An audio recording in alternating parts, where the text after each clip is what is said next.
For them, it is a pleasure to burn. We all know who are we dealing with.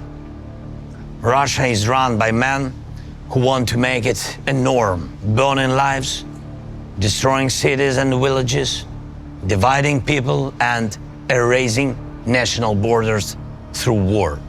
There is no nation that can stop such war alone. Unaided world leaders' engagement is needed. I'm now in Kharkiv, a city in the east of Ukraine, and unfortunately very close to the border on Russia. What does it mean for Kharkiv? A third year of constant terror. More than 1 million of people in this city.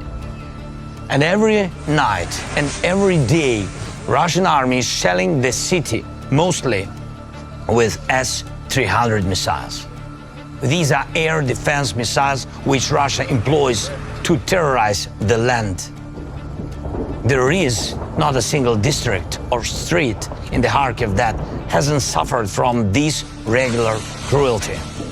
Russia added strikes with guided aerial bombs. Russian aviation comes close to our state border and launches these bombs straight on the city. It is a weapon of indiscriminate destruction. And anyone in any city of the world, from Sao Paulo to Harbin, take this the same way as terror.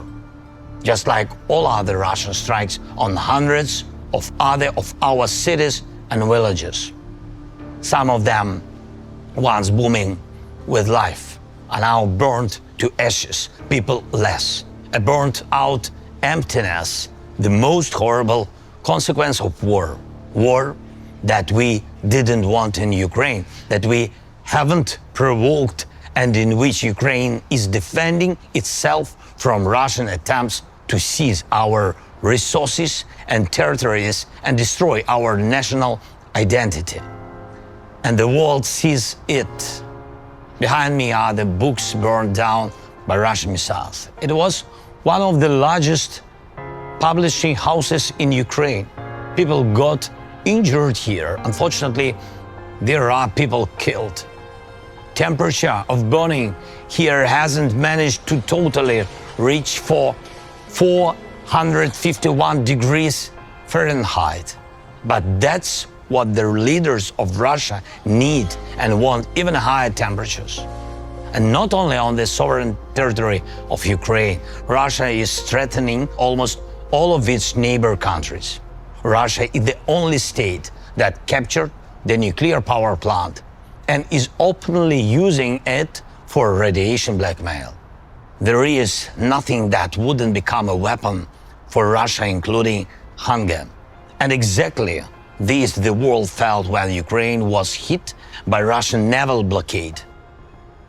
Russia is the only source of aggression and constantly tries to expand the war. Right now, these days, we are defending ourselves 60 kilometers northeast from this place, from yet another attempt of the Russian assault. Russia is preparing for offensive actions also 90 kilometers northwest from here. They gather another group of troops near our border.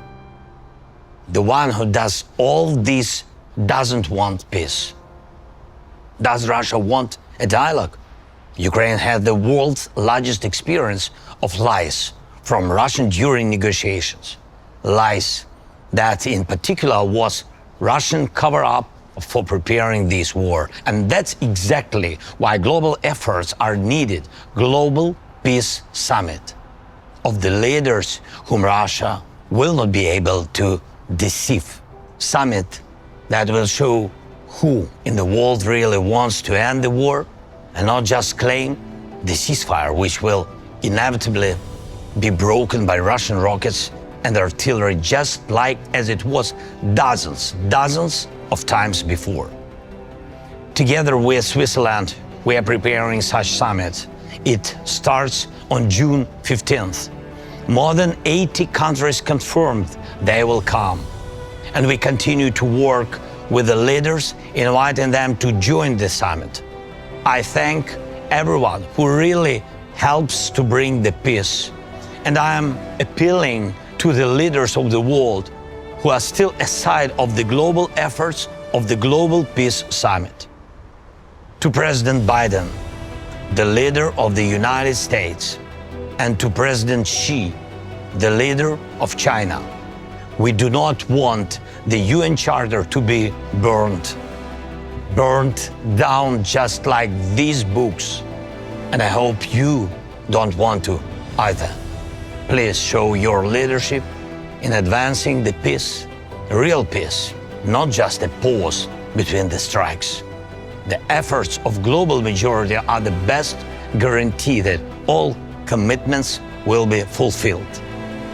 Please support the Peace Summit with your personal leadership and participation. For all of us, it should be a pleasure to make peace.